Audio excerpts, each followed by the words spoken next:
Hey guys, so we're coming towards the end of this R820 rescue project.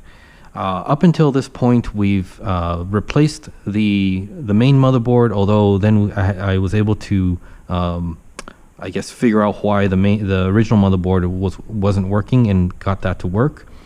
We replaced the upper motherboard and fixed up the little bits on that to make sure that we had something that was complete.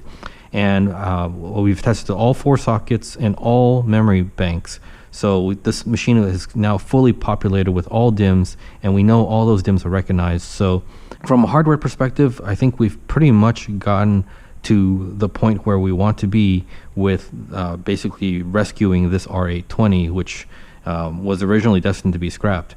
So far so good. Now the only thing we really haven't tested so far is storage, because this machine didn't come with a storage controller. It was missing some cables. And so today we're going to take care of that.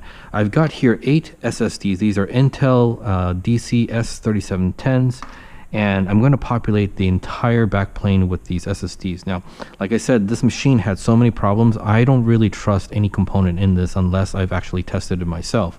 So I'm going to test out the entire backplane and make sure that all the ports, all these SAS ports work, because I'm not really sure if that's the case or not. And so far we've been getting that error about the SAS cable connection problem, and that's because the SAS cable's been missing. So I've also got a replacement for that. Now, if you guys are watching this because maybe you're trying to do the same thing, or you're trying to fix up a R810 yourself, know that there are a couple different SAS cable options. Now this is the cable part number. Let me just read it to you. It's TRPH0. Okay, so this is a cable set that goes from this backplane all the way to the PCI slot that's going to be over here, where we're going to install the RAID controller today. Okay, so now if you're doing this a little bit differently, let's say you added another 8-bay backplane in this slot right here, and you want to control it separately, and you might run a cable from this backplane to a controller card over on this side. That has a different part number, and I don't have it with me since I'm not using that, but I will leave those part numbers in the description of this video. So if that's what you need, check out the description of the video, and I'll also leave links to eBay searches that are affiliate links. So if you shop with those links, you'll be helping out my channel, but also hopefully it'll be a convenient link for you to find the cables and parts that you need. Along the same lines, all the parts that I've been buying and using to basically repair and rescue this R820 will also be in the video description. Anyway, we've got the cables today to get this installed and basically get a storage controller set up with this backplane, and hopefully that error that we've been seeing that on the LCD panel here will then go away and everything will be good to go. All right, so let's just get started first of all by just getting all the SSDs installed here. So this came with some blanks, and oh, by the way, we're going to be installing this Dell H710, and this is one of the original spec RAID controllers that you can order with the R820. I'm not installing anything else right now. You guys know I love ZFS, and so this really isn't an ideal choice for something like that, but I just want to keep this kind of factory original for now, just to make sure that everything is working. And so I'm going to be installing the H710. Now, if you are planning to use a RAID control, this is a perfectly fine option, but there's also a higher performance option, which is the H710P, which has double the amount of cache on the RAID controller. So if you're looking for more performance, you might want to look for an H710P instead of H710. But for the purposes of this video, I just want to make sure that everything is functional and working. So I'm just going to put this in there. All right, so let's get started by pulling out the blanks and putting in those SSDs.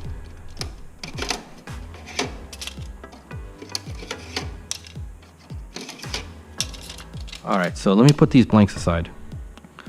All right, so we'll go ahead and get these SSDs in there.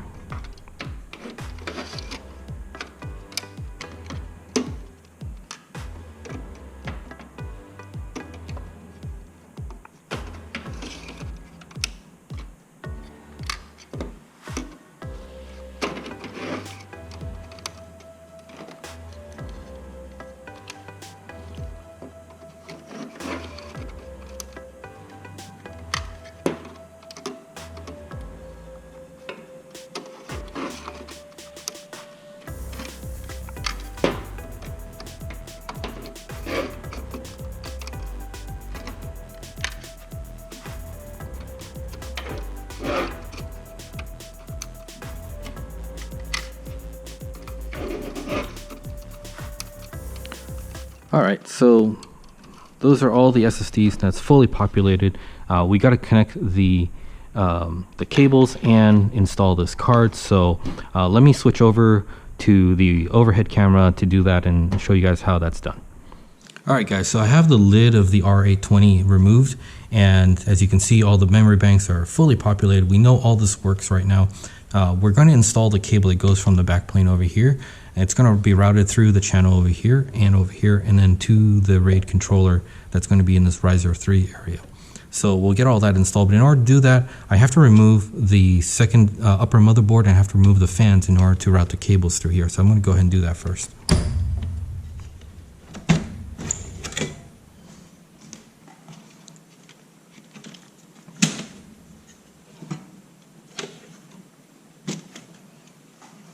All right, so this is the cable that we're going to be running, and since this is the original Dell factory cable, it's properly labeled with like the port A and port B labels, and going to backplane B and backplane B and backplane A. So you want to make sure that those are plugged in according to those ports, because one of them is going to be used to basically sense that the backplane is properly connected. If you have it reversed, it's going to continue showing that error saying that the cable is not installed. So anyway, let's go ahead and install this. So that says SAS A, so that's the A port, and this is B, so that's the B port. So we'll plug the cables in accordance to those letters.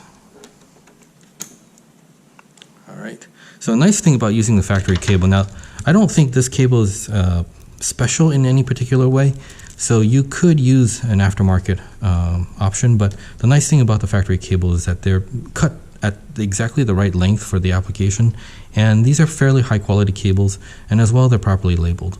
So when possible, I usually prefer to use the factory cables unless there's some other reason not to do that. Now when it comes over to this side, the card that we're plugging in is going to be installed in this fashion, and so port A is going to be over here, and port B is going to be over here. So port B is going to be closer to the wall of the system, so we want to make sure that we position the cables so that they'll install correctly that way. And it's going to be rather tight, so this is at least in my experience, installing the RAID card in this slot and attaching these cables is a little bit of a tricky business. It's a little bit tight, so you have to route the cables a little, I guess, carefully. All right, so let's go ahead and put the cable all the way down in this channel. Then it comes out over here, and this is the A port, so that's going to be closest to the middle of the chassis, while this B port is going to be closer to the wall. So we'll route that also down here, and then up here, and then that's going to plug in closer over here. So you can see that it takes a little bit of bending here to get this positioned correctly. So hopefully that will do the trick. I'm thinking maybe something like this. Now one thing you have to be careful of is that these this cable here can get in the way of the second motherboard coming down, so I'm going to see if I can maybe pull this back just a little bit more.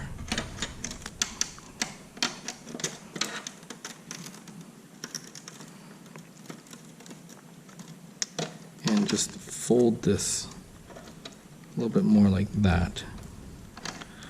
See if that might help me with not getting the cable in the way of the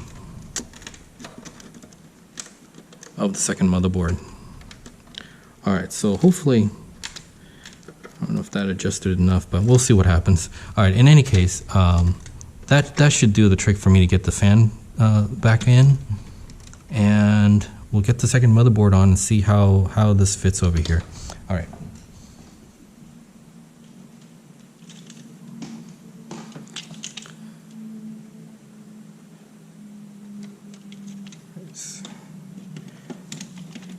There goes the fan wall.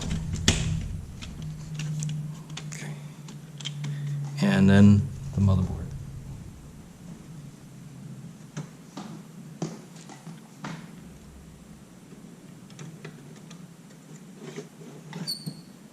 Okay, you can see how this gets really, really close to that.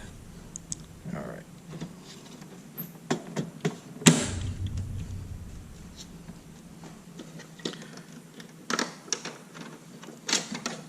Okay, so I'm hoping that gives enough clearance to install this card here. All right, so the tricky thing about this is that a lot of times when you're installing a RAID controller or an HBA card, you often plug in the card first and then plug in the connectors, right?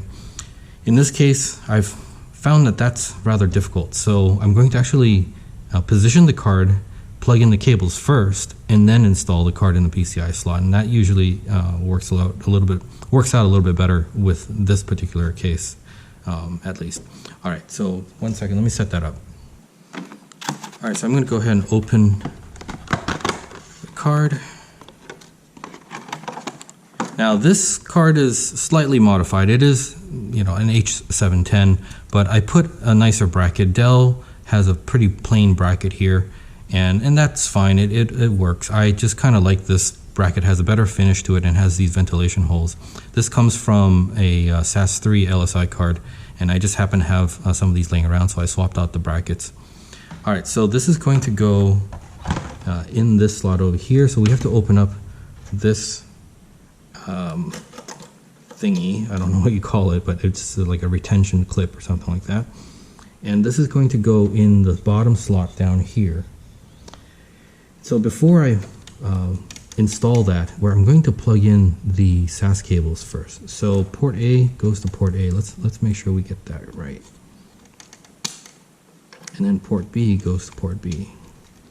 So as you can see, since the connector is on the underside, it's just a little bit hard sometimes. And sometimes you have to like get this cable out of the channels there in order to kind of manipulate it and move it around. Then I'm going to put this card down in there. All right.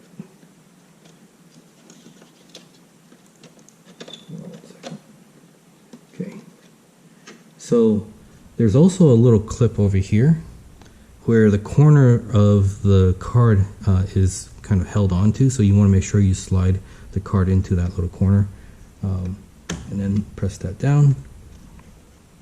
Okay, and then reattach the PCI card retention clip, and then that should be good to go. So now that the cables are already installed, it's a little bit easier. So you can see there's not a lot of clearance right over here, so it makes it very hard to install these cables when the card is already installed.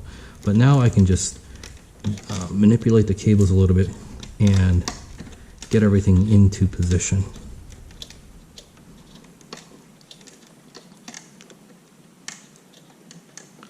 All right, so that should be just great for, yeah, sometimes you have to push these cables down a little bit because the lid's going to come down on it as well, right? So anyway, I think I've got it all set up and ready to go.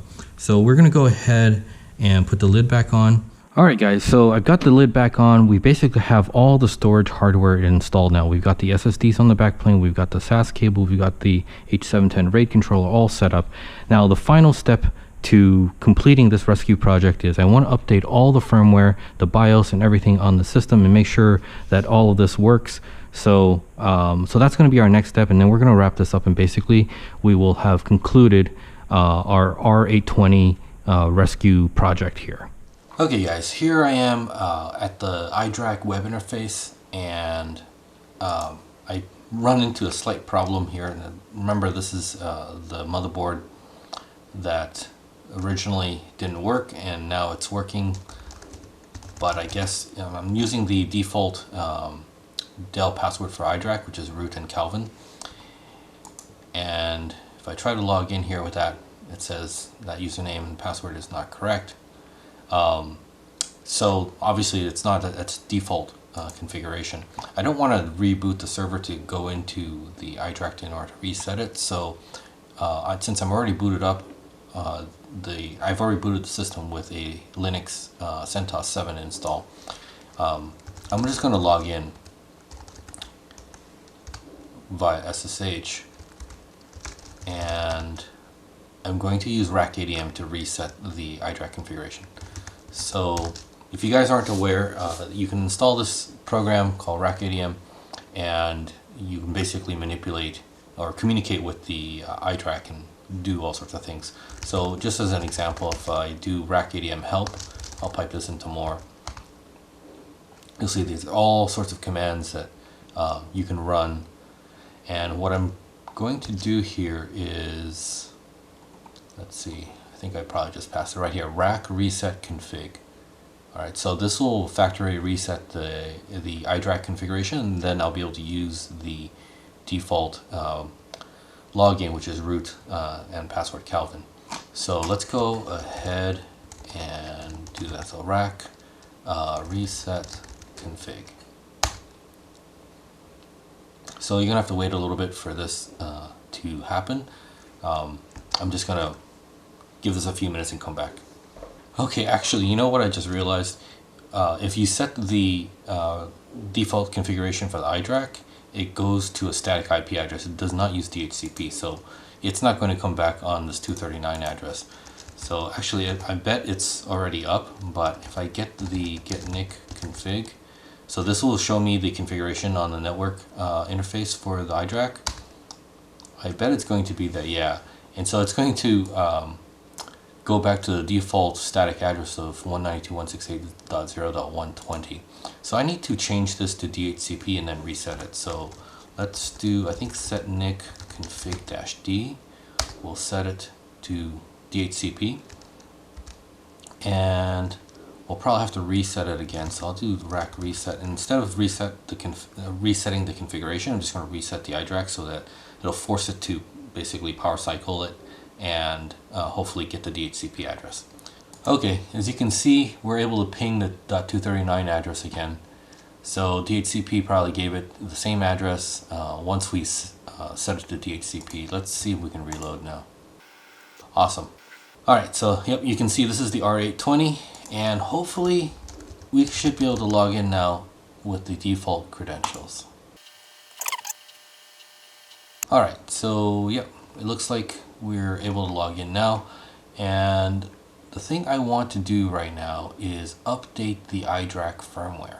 And so you can see right now we're on a pretty old version. It's 1.23.23 build 01, and the latest and greatest, which I already downloaded, so I'll show you what I got here. It's over here. Yeah, so the latest and greatest, spread that out there. Okay, the latest and greatest is this, and that's 2.65.65.65. Now, in one of my previous videos where I did a Idrac update using basically this package directly, somebody had followed up with a comment saying that there's a chance of bricking the Idrac if you do a drastic version upgrade from a really old version to this latest and greatest version, and that it's usually safer to do an intermediate upgrade to the latest of the 1 series. So right now I'm on the 1 series, right? So it's 1.23.23. So the latest of the 1 series is this 1.66.65. And so it's recommended that it's, or at least it's safer, it seems, to apply this Idrac, the old Idrac update first to its latest version of the 1 series, and then apply the update to the Idrac to the latest and greatest 2 series. So I haven't really had that problem, to be honest. You guys have seen some of my videos. I've updated several R610s, R620s, R720s, R720XD servers, even R420s, I believe. And I haven't had that problem. But, you know, this is, I guess I want to be cautious and you know, do it, take some precautions and do it kind of safely. So I'm going to go ahead and apply the 1.66.65 firmware update first, and then I'm going to apply the final Idrac update.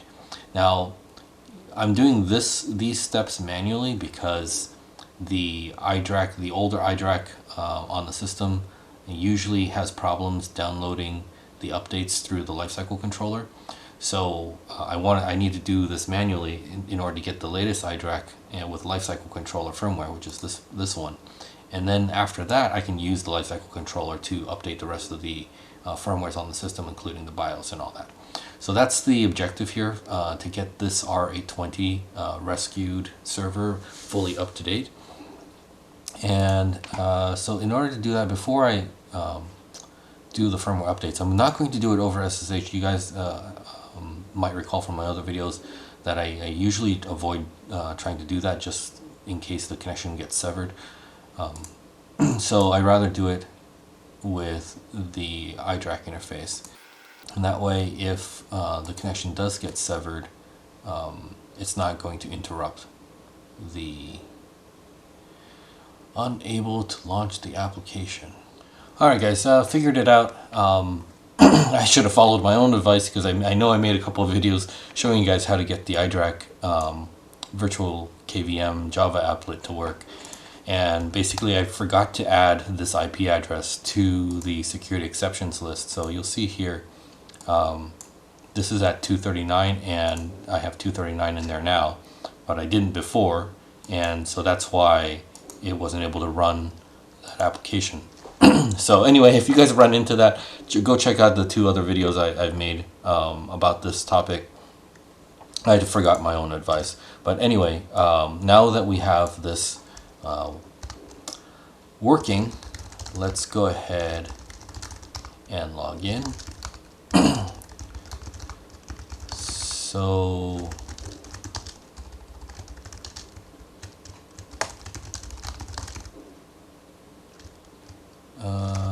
oh yeah, I need to be root to do this. So I'm just giving execute permissions to those 2 update packages, and because I need to run them. So I'll run this one first. Yeah, so it detects that I have version 1.23.23 and it's going to update it to 1.66.65. I'll go ahead and say yes. This is going to take a few minutes. I'll let it run and come back.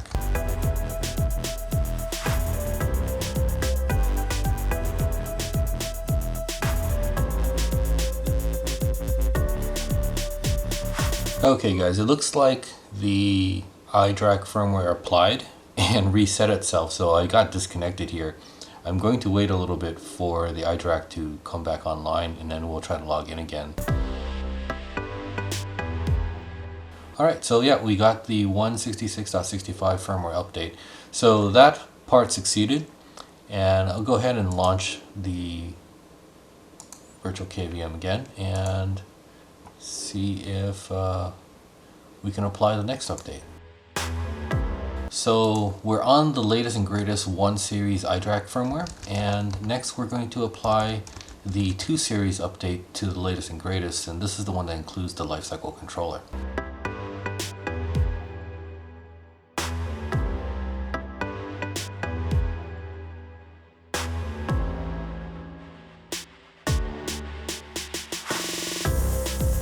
Alright guys, it looks like I got disconnected again, which probably means that the Idrac reset itself again. So I'm going to go ahead and close this out, and I'm going to refresh the web interface just to see if I can get a connection yet. Looks like it might still be resetting itself. So alright, let me open up the terminal and we're just going to go ahead and ping it. We'll give it a few minutes and see if the web interface comes back online and see if we successfully updated the Idrac firmware. Alright, so it looks like the browser refreshed itself. We are connected again. So let's go ahead and log in. Alright, so we see that the firmware version is now 2.65.65.65. Awesome. And so now I think we can use the Idrac and the Lifecycle Controller to update the rest of the system. So let me go ahead and launch Virtual Console. And I'm going to then reboot the system and we're going to get into the Lifecycle Controller. Well, that's taking quite a while there. You know, I'm going to cancel that. Let's try again. You know, I'm not really sure what's going on here, why the console app won't start up properly. Alright, this doesn't look like it's going to work out. I'm going to go dig around and see if I can figure out how to get this to work. Hey guys, okay, I'm back. Looks like I was able to get it to launch this time around. So the thing that I switched out or changed, just to let you guys know that maybe it'll help someone down the road, but I went back to look at the Java control panel security exceptions list, and I looked at the list and I noticed that for the .239, which is what this Idrac is on right now, I did not specify the port number. So I added the :443, and just, honestly, as you can see, some of these on my exception list don't have that, while some of them do. And I'm not really sure when it's not required, but I guess it looks like it might be required, at least with this version of Idrac.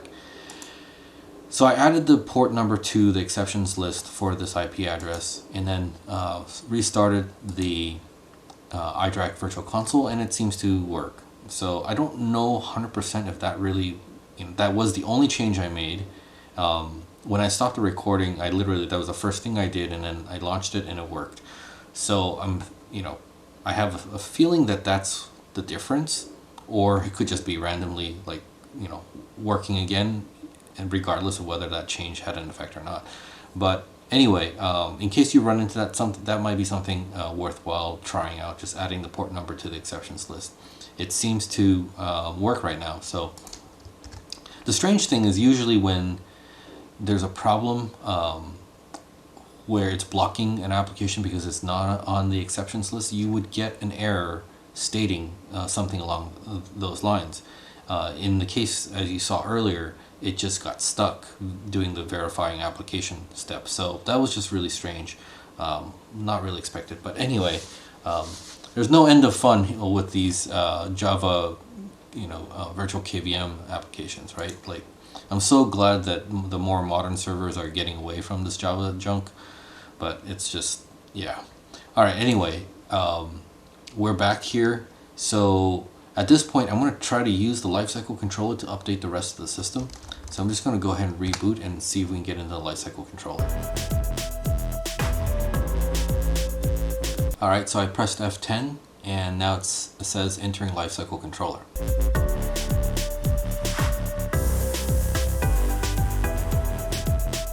Alright, so we're in the Lifecycle Controller now. Click on a few settings here. Alright, so I have this first NIC connected, and I'll use DHCP to get an address. Alright, that looks like it was successful. Terrific. Okay, so then we'll click on get the latest firmware, and here we need to click on network share. Next, we'll pick HTTPS, and it's going to use downloads.dell.com. Click next.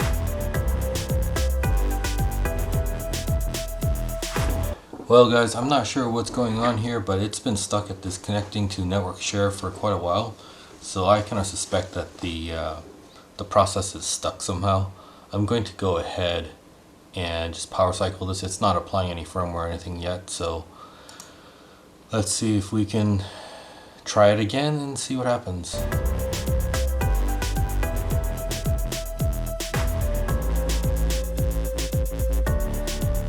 Well guys, it looks like we're stuck again. I let this sit for quite a while and it's not going anywhere. Looking at the network port, there's no network traffic going back and forth, so it's not doing anything. I think it's just frozen.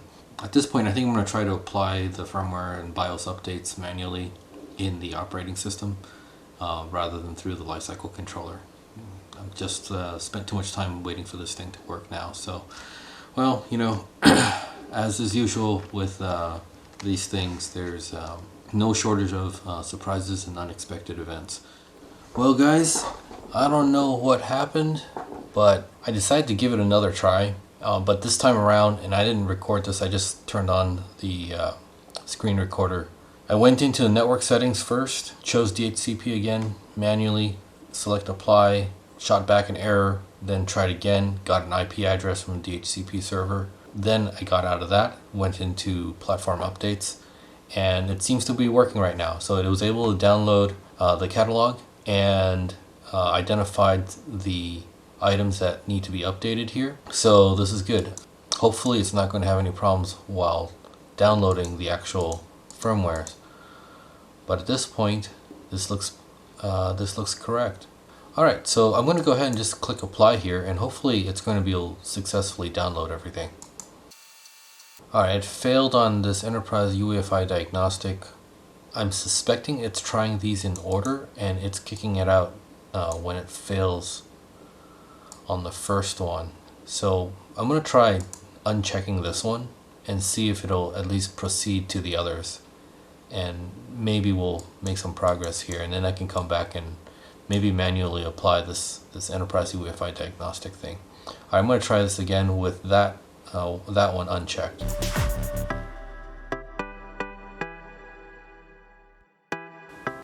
Alright, so it failed again on this one. So I'm not really sure what's going on. It's gotten this far, but somehow it's not able to download any of these updates. Yeah, although I got a little bit further this time around, I think I'm just really going to have to apply these updates from within the operating system. Alright guys, I've booted up into CentOS on my USB drive, and I've downloaded all the firmware and BIOS updates. We've already done the Idrac, so that's not necessary anymore, and along with the Lifecycle Controller. So I'm going to start with the BIOS update. Alright, so that looks like it loaded successfully. It probably needs to reboot in order to apply it, so I'll go ahead and say yes.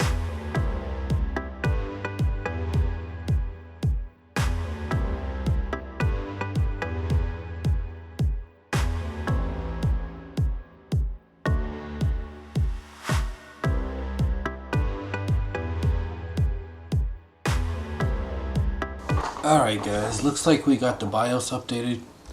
Let me just confirm that.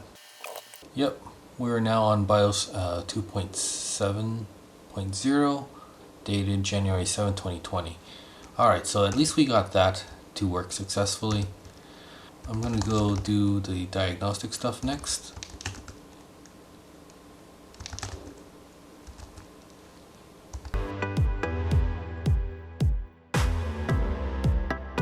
Alright, so that looked like it applied successfully. Let's go ahead and do the next one.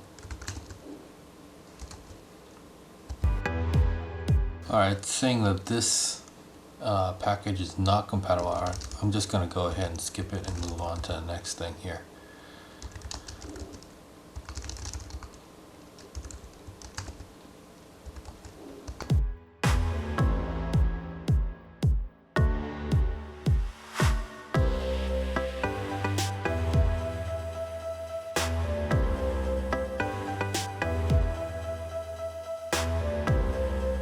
Alright, that finally completed. Let's move on to the next. This system has a non-expander backplane, and I don't really know if this firmware needs to be applied or not, but let's give it a try and see what it says. Alright, it says inventory collection failed. I think it's just not able to detect the backplane firmware, so let's just move on. Alright, so next I'm going to update the onboard, sorry, not onboard, but the H710 SAS controller, or RAID SAS controller. Sorry guys, it's getting really late. I've been working at this for about 3.5 hours, almost 4 hours actually. No, yeah, about 4 hours now, so it's getting a little bit tired here, but alright, let's go ahead and apply this. Okay, so that looks like it completed, and the final thing to do here is the network adapter. This machine has an Intel NIC, so we're going to apply that update, and I believe that should be the last one. So hopefully after this I'll be able to reboot, and we'll check that all the firmwares are up to date. Alright, so it looks like that's all complete, And now we can reboot.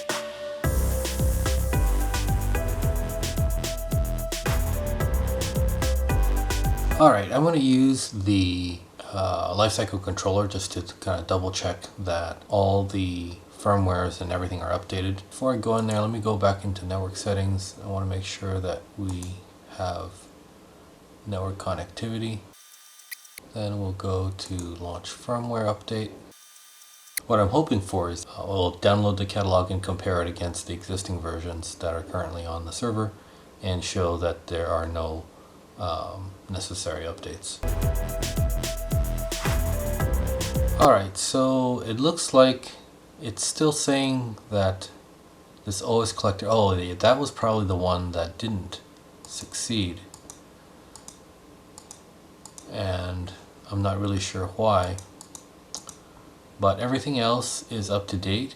And in fact, you'll notice the current firmware on that RAID card, the H710, is 2135-0002, while the catalog says it's 2134 is the latest. And that's just, I think the catalog needs to be updated.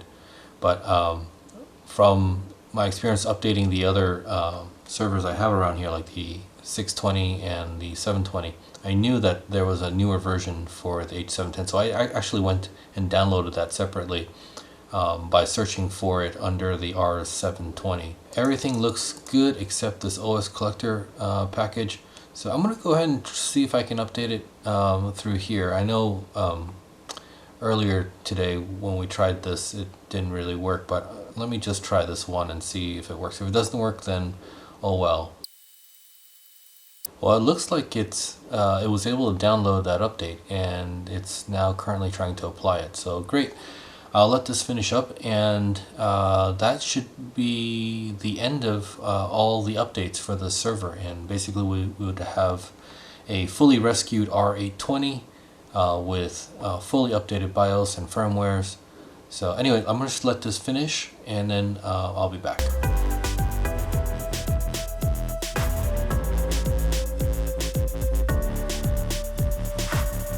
Alright, looks like that update completed successfully. So I'm going to go ahead and exit out of this now.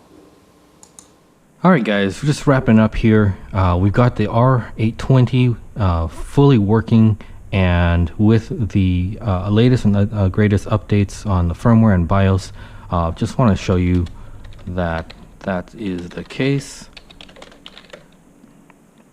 So you can see here we're on BIOS 2.70, dated January 7th, 2020. So we have the latest BIOS. All the updates are now complete.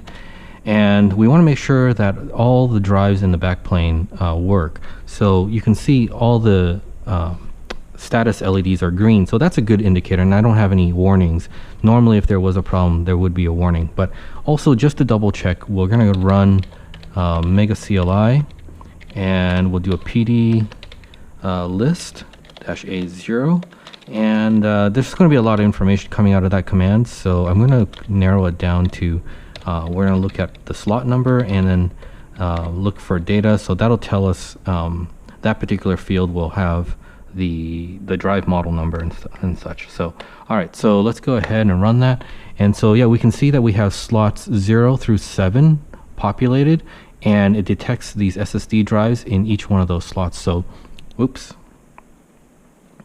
Okay, so so that confirms that every slot in that backplane works, and the cable's working, the RAID controller's working, so everything is pretty much good to go. So yeah, pretty much we are done here. Now, one thing I did not do on camera for this video, for the R820 rescue video, is showing you guys the CPU upgrade. I already released a time-lapse video of upgrading the CPUs on the R820 that I'm keeping. You know, remember, this is the one that kind of got the short end of the stick and got all the bad parts put in it. And so now we've fully repaired it, verified that everything's working, all DIMM slots are working. I've upgraded the CPUs to the same CPU that I had in the other R820 that I'm keeping, and that's the E5 4227 V2s. Those are 8 cores, no hyper-threading, but they can clock up to like 3.3 gigahertz. So so they're pretty powerful processors, and there's 4 of them, so that's that's a total of 32 cores, 32 threads, of course, because there's no hyper-threading. So anyway, yeah, this is it. We are now done. We've got a R820 that was originally probably going to get scrapped, but you know, with a little TLC, we've got it fully working, and we even were able to basically figure out how to get the original motherboard to work. Although now I've got an extra motherboard I got to figure out what to do with. I'll fully test that motherboard as well.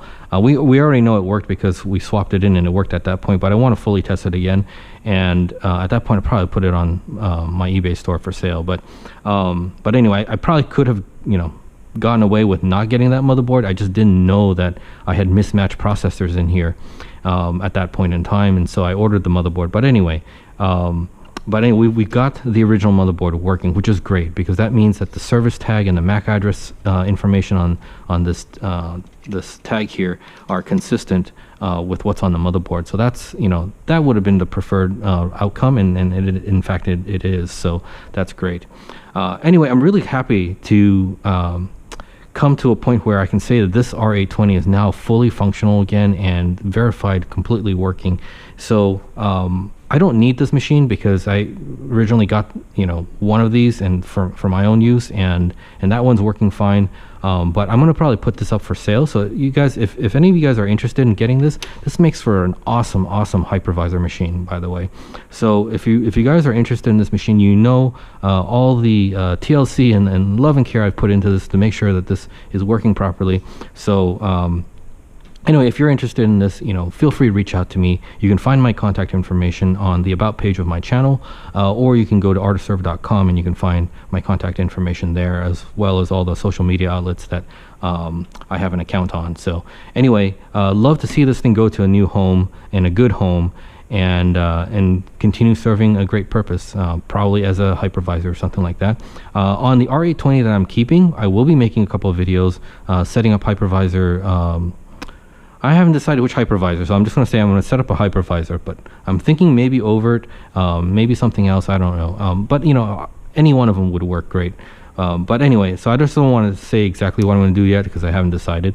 But there will be some upcoming videos on the R820 that I'm keeping, and I'm going to show you guys what we can do with that. So anyway, this is it, guys. R820 successfully rescued. So anyway, if you like this video, hey, give me a thumbs up, all right? And be sure to subscribe if you're new to this channel. And you know, we're going to be making a lot of videos on various other servers and various server projects as well. So if you're into that kind of stuff, definitely consider subscribing to this channel. All right, thanks a lot, guys, and have a good day. Bye-bye.